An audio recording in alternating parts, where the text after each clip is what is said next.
बिस्मिल्लाहिर्रहमानिर्रहीम अस्सलाम वालेकुम नाज़रीन, आप यूट्यूब और फेसबुक चैनल देख रहे हैं। मैं राना उज़ैर हूँ।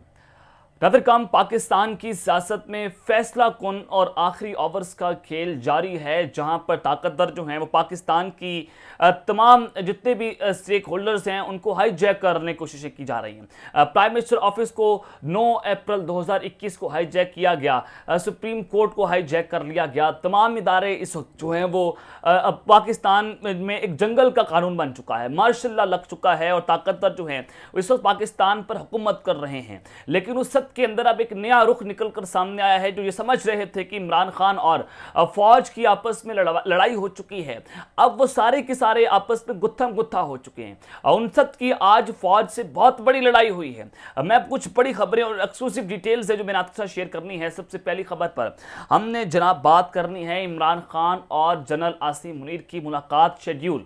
ये इस बहुत बड़ी डेवलपमेंट हुई है।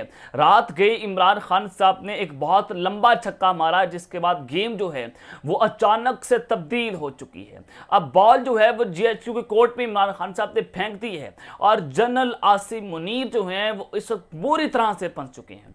इस हवाले से बड़ी इंपॉर्टेंट डिटेल्स हैं। इस मुलाकात की अंदरूनी कहानी मैंने आप तक पहुंचानी है कि इस वक्त रावलपिंडी की सफ़ों में क्या खलबली है, जमान पार्क की सूरत हाल क्या है। और दूसरी खबर पर हम बात करेंगे कि जिस तरह से जनरल आसिम मुनीर पाकिस्तान के आर्मी चीफ, उनकी कुछ दिन पहले शहबाज शरीफ साहब से अहम मुलाकात हुई और आर्मी चीफ ने वज़ीर आज़म हाउस के अंदर शहबाज शरीफ को जिस तरह से झाड़ पिलाई है, वो एक नई कहानी निकलकर सामने आई है। और ये ताकतवरों के एक बहुत बड़े सहाफ़ी जो हैं वो ये दावा कर रहे हैं कि वज़ीर आज़म हाउस जिस तरह से मैदान जंग बन गया, उस मुलाकात की अंदरूनी कहानी आप तक पहुंचाऊंगा। किस तरह से शहबाज शरीफ और जनरल आसिम मुनीर एक दूसरे के आमने सामने आकर खड़े हो गए और शहबाज शरीफ ने इनकार कर दिया, जनरल आसिम मुनीर ने उनको झाड़ पिलाई। ये इस बहुत इंपॉर्टेंट डिटेल्स हैं। और फिर आज ताकतवरों का एक नया मंसूबा जो है वो बेनकाब हो चुका है। नए इलेक्शंस में कौन वज़ीर आज़म पाकिस्तान का बनने जा रहा है, आज उससे क्रिस्टल क्लियर हो चुका है। उस हवाले से भी अंदरूनी कहानी है। लेकिन अगर आपने चैनल को सब्सक्राइब नहीं किया, चैनल को सब्सक्राइब कर ले, बेल आइकन को दबा दें। आने वाली तमाम तरह अपडेट्स आपकी खिदमत में बर वक्त पेश होती रहें। नाज़रीन, जिन्ना हाउस हमला केस और उसमें जनाब दर्जनों लोगों को गिरफ्तार किया गया, सैकड़ों लोगों को गिरफ्तार किया गया। जिन्ना हाउस हमले के इल्जाम में गिरफ्तार दर्जनों अफराद बेगुनाह करार। पंजाब पुलिस ने शनाख्त परेड के बाद बेगुनाह करार दिए गए अफराद के नाम मुकदमे से जनाब खारिज कर दिए हैं और दिगर इनके हवाले से अभी जनाब फैसले किए जा रहे हैं। पुलिस ने कल 26 अफराद को बेगुनाह करार दिया, जिसमें से 25 अफराद को शनाख्त परेड, जबकि एक शख्स को बिना शनाख्त परेड के बेगुनाह करार दे दिया गया और इन अफराद के नाम 9 मई वाक़या के मुकदमे से खारिज कर दिए गए हैं। लेकिन दूसरी जानिब जनाब अब जो एक नया दावा निकलकर सामने आया है, फयाजुल हसन चौहान जो कि इंतहाई घटिया शख्स, जिस तरह से इसने इमरान खान की पीठ पर छुरा खोंपा, फवाद चौधरी, शीरी मज़ारी, शीरी मज़ारी तो एक अलग केस है, लेकिन फवाद चौधरी, आमिर कियानी, अली ज़ैदी और इमरान इस्माइल ने जो कुछ इमरान खान के साथ किया वो भी इस वक्त नाकाबिले बर्दाश्त है। लेकिन फयाजुल हसन चौहान एक हाथ उनसे आगे निकलते हैं और आज उन्होंने एक बहुत बड़ा दावा किया, बल्कि घटिया दावा किया, ये कहूं तो कहना गलत नहीं होगा। इस्तेकाम पाकिस्तान पार्टी के रहनुमा फयाजुल हसन चौहान ने दावा किया कि चेयरमैन पीटी की गिरफ्तारी के बाद पार्टी चलाने के 3 बड़े दावेदार हैं। उन्होंने कहा कि शाह महमूद कुरैशी, परवेज लाही और चेयरमैन की अहलिया पार्टी चलाना चाहती हैं और सियासी जमातें कोई मजहब नहीं जो हैं जिनको छोड़ नहीं सकते। 9 मई के वाकयात का माहौल बनाने में मेरा कोई किरदार नहीं था। पार्टी में रहते हुए कहा कि अदारों से टकराव की पॉलिसी इख्तियार ना करें।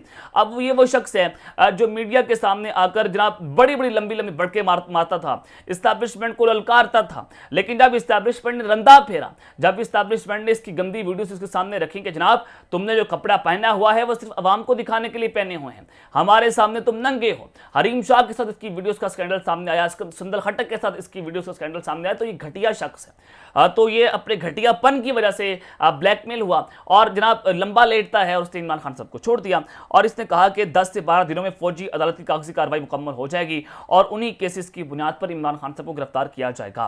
फयाजुल हसन चौहान ने कहा कि 9 मई के वाकयात के बाद पाकिस्तान तहरीके इंसाफ के रहनुमा दाया हो रहे थे और हमने अवाम की खिदमत कर रही है। दूसरे ऑप्शन की तरफ तो जाना ही था और हमारा मकसद था कि अवाम की खिदमत करने वाले रहनुमाओं को एक जगह जमा करें।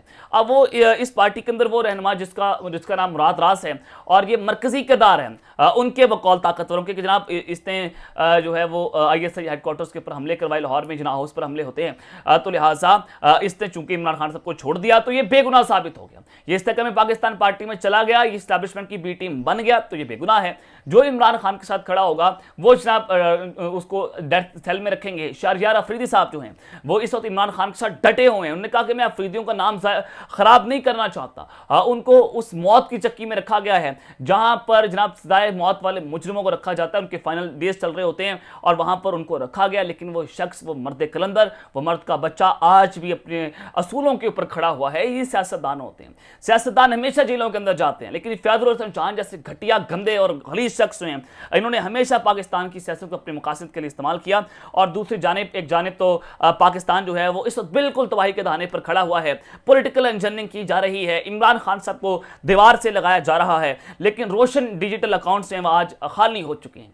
वो रोशन डिजिटल अकाउंट जो जब इमरान खान साहब ने इसका इफ्तिताह किया, हजारों लाखों पाकिस्तानियों ने, ओवरसीज पाकिस्तानियों ने इसमें लाखों डॉलर्स जो हैं वो डाले थे। लेकिन आज बदकिस्मती से पाकिस्तान जो है वो बिल्कुल तबाही के दाने पर आकर खड़ा हो चुका है। शेल जो पेट्रोलियम कंपनी है, पार्को और हैस्कल ने अपने ऑपरेशन पाकिस्तान में बंद करने का फैसला कर लिया है। ये आज पाकिस्तान की सूरत हाल है। लेकिन ताकतवर जो है वो जनाब पाकिस्तान में इलेक्शंस करवाने के लिए तैयार नहीं है। लेकिन गूगल ने भी अपने डूडल को तब्दील कर दिया है और पाकिस्तान में इंतखाबात की हिमायत करते हुए अपना डूडल आज गूगल ने चेंज किया है। लेकिन ताकतवरों को शर्म नहीं आ रही है। ताकतवर जो है वो नंगा नाच रहे हैं, नंगा नचवा भी रहे हैं और बिल्कुल ताकत के नशे में सरचार होकर ये पाकिस्तान के साथ खिलवाड़ कर रहे हैं। हमेशा से पाकिस्तान की इस्टेब्लिशमेंट ने इस तरह से छपकून मारा और पाकिस्तान के साथ खेलने की कोशिश की। अब जनाब ताकतवरों का एक नया मनसूबा जो है वो आज बेनकाब होता है।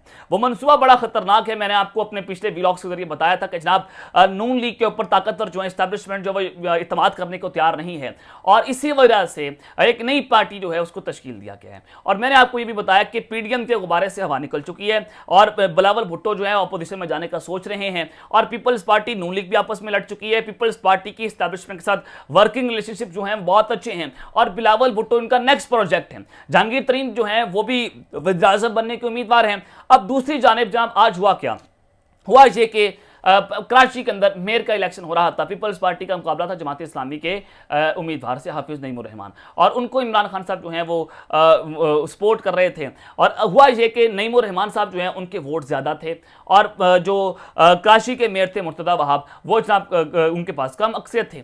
अब जनाब ताकतवरों ने वहाँ पर फिर वही गंदा खेल खेला, पैसा चला, पैसे के अलावा धमकियाँ चली, जिस तरह से आज पाकिस्तान के अंदर हो रहा है कि घरों तक जा रहे हैं, ख़वातीन को हिरासा किया जा रहा है और वहाँ पर उनकी बहनों के साथ जो कुछ किया जाता है वो सब कुछ आपके सामने कि आज पाकिस्तान में जमहूरियत नंगी हो चुकी है, जमहूरियत बेनकाब हो चुकी है। तो पीपल्स पार्टी के मुर्तदा वहाब जो हैं उनको आज पाकिस्तान की इस्टेब्लिशमेंट ने कराची का मेयर मुंतखब करवा दिया है और मुर्तदा वहाब ने 173 वोट हासिल किए और जमात इस्लामी के हाफिज नईमुर रहमान पाकिस्तान तहरीक इंसाफ के अरकान की हाजिरी की वजह से अक्सरियत हासिल ना कर सके। और जनाब इस सब की सूरत हाल के बाद 25 ज़ायद अरकान थे जिनको अंदर वोट कास्ट ना करने की इजाज़त दी गई और वो बाहर खड़े रहे। पाकिस्तान तहरीक इंसाफ के कारकुनान जो चेयरमैन थे उनको वोट कास्ट करने की इजाज़त नहीं मिली और वो यहाँ से ऐसे हार जाते हैं और कुछ पाकिस्तान तहरीक इंसाफ के कारकुनान अरकान जो हैं वो जनाब गैर हाजिर रहे। अब ये ताकतवर जो हैं बिल्कुल आज एक्सपोज होते चले जा रहे हैं। ताकतवर जो हैं वो आज गर्म हमाम में जो नहा रहे थे आज वो सारे के सारे जो हैं वो बेनकाब हो चुके हैं और इससे नजर आता है कि अगला प्रोजेक्ट बिलावल भुट्टो है।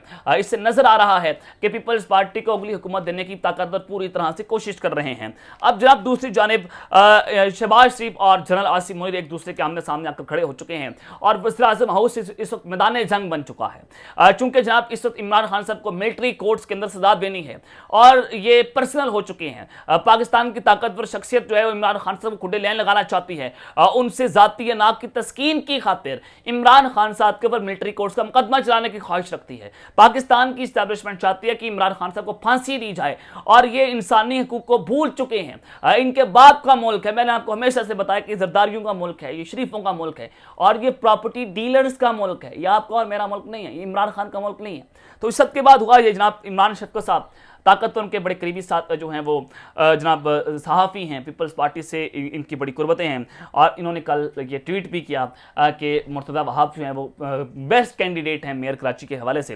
तो इमरान शफकत साहब जो हम कहते हैं कि कुछ दिन पहले शहबाज शरीफ की आर्मी चीफ से मुलाकात होती है वज़ीर-ए-आज़म हाउस के अंदर। ये मुलाकात की कहानी मैंने ब्रेक भी की और उस मुलाकात में कहा गया कि आप सिविलियन इदारे जो हैं अपना हिस्सा डालें और जो कुछ हमने कर दिया वो कर दिया। आर्मी चीफ ने भी इमरान खान के खिलाफ स्टेटमेंट दे दी, DCI-SPR ने दे दी, फॉर्मेशन कमांडर्स कॉन्फ्रेंस हुई। इन तमाम चीजों से वाज़ेह हुआ कि इमरान खान के ऊपर मिलिट्री कोर्ट के तहत मुकदमा चलाया जाएगा और एक्शन होगा। तो आज जनरल आसिम मुनीर साहब ने शहबाज शरीफ साहब को कहा कि जब आप एक्शन लें, आप लोगों को अरेस्ट करें, मिलिट्री जो है वो एक्शन की मुंतजिर है, लेकिन जनाब एक्शन होता हुआ उन्होंने कहा कि नजर नहीं आ रहा। और फौज इस वक्त प्राइम मिनिस्टर ऑफिस की जानिब देख रही है और PM साहब जो हैं वो जनाब उन्होंने दावा किया कि 2000 सरकारी दौरे पर पाकिस्तान से जा चुके हैं और वो जितने पॉलिटिकल प्लेयर्स हैं वो इस मामले के ऊपर हाथ नहीं डाल रहे और ना वो अपना हाथ पकड़ा रहे हैं मिलिट्री को, क्योंकि PM साहब इस वजह से खाना पूरी कर रहे हैं और मिलिट्री को लॉलीपॉप दे रहे हैं, क्योंकि वो चाहते हैं कि दाग अपने साथ न लिया जाए, जो गंदा दाग अपने साथ ले लिया गया। और अगर किसी लीडर को मिलिट्री कोर्ट्स में फांसी या उम्र कैद हो गई तो हमेशा से ताकतवर उनको दबोचते चले जाएंगे और ये बिल्कुल एक मामला जो है वो सेट हो जाएगा। और फिर हर तरह से जब भी कोई ऐसी लड़ाई होगी कि वही ताकतवर जो है वो भुट्टो की तरह हर बंदे को जनाब तख्तादार पर लटका देंगे, फांसी दे देंगे और इस तरह से आवाजें बंद करने की कोशिशें की जाएंगी। तो ये मिलिट्री पूरी कोशिश कर रही है कि इमरान खान साहब जो है उनको खुडे लाइन लगा दिया जाए, उनको उम्र कैद सजा हो और उनको जनाब फांसी की सजा दी जाए। लेकिन आज ये शहबाज शरीफ साहब ने अपना हाथ पकड़ाने से इनकार कर दिया और पॉलिटिकल लीडर्स जो है वो इस तरह से नहीं चाहते कि जनाब किसी भी लीडर को इस तरह से जो है वो फांसी दी जाए या उम्र कैद सजा सुनाई जाए। जनाब इस सब के बाद अब इमरान खान और जनरल आसिम मुनीर की मुलाकात शेड्यूल होने की खबरें जो है वो सामने आ रही हैं और ये इस वक्त बड़ी हैरानकुन खबर होगी आप सबके लिए। लेकिन उस सब के अंदर जनाब कल इमरान खान साहब ने एक कौम से बहुत अहम खिताब किया। इमरान खान साहब बार बार इस्टेब्लिशमेंट को पुकार रहे हैं कि जनाब ये वक्त है मिलकर बैठें, अगर आप मिलकर ना बैठे तो पाकिस्तान जो है वो वहां पर चला जाएगा जहां पर किसी के हाथ में गेम नहीं रहेगी। और इमरान खान साहब ने जो सबसे अहम बात की, उन्होंने कहा कि आप जो मर्जी कर लें, आप पाकिस्तान तहरीक इंसाफ को रोक नहीं सकते। आपने बंदे तोड़ दिए, आपने पार्टी तितर बितर कर दी, आपने इमरान खान साहब को अकेला कर दिया, लेकिन वो कैसे तोड़ेंगे जिन्होंने वोट कास्ट करना है? जमहूर को कैसे तोड़ेंगे? पाकिस्तान की सबसे बड़ी इस्टेब्लिशमेंट पाकिस्तान की आवाम को कैसे रोकेंगे? ये एक बहुत अहम सवाल है। खान साहब ने जनाब जो खिताब किया, उन्होंने कहा कि मुल्क को इस्टेब्लिशमेंट मुतहद नहीं रख सकती। मुल्क एक सियासी जमात जिसकी जड़ें अवाम के अंदर हैं वो मुल्क को जोड़ कर रख सकती है। पाकिस्तान की इस्टेब्लिशमेंट कभी भी मुल्क को इकट्ठा नहीं रख सकती। और फिर उन्होंने जो सबसे अहम बात की, उन्होंने कहा कि मैं इस्टेब्लिशमेंट और आर्मी चीफ से कहता हूं, क्योंकि वो समझते हैं, उन्होंने कहा भी कि जनाब PDM की कोई औकात नहीं है, वो अपनी हुकूमत नहीं कर रही, ताकतवर पाकिस्तान में रूल कर रहे हैं। तो मैं चाहता हूं कि इस वक्त बातचीत करने का वक्त है, मुल्क वहां पर ना चला जाए जहां पर कोई संभाल ना सके। तो मुझे मेरे मुल्क की फिक्र है, तो लिहाजा आर्मी चीफ से उन्होंने कहा कि मुलाकात करें और आप कोई मामला सेट करें, आप मुज़ाकरात करें और मुज़ाकरात के जरिए इस तमाम मामलात का हल निकला जाए।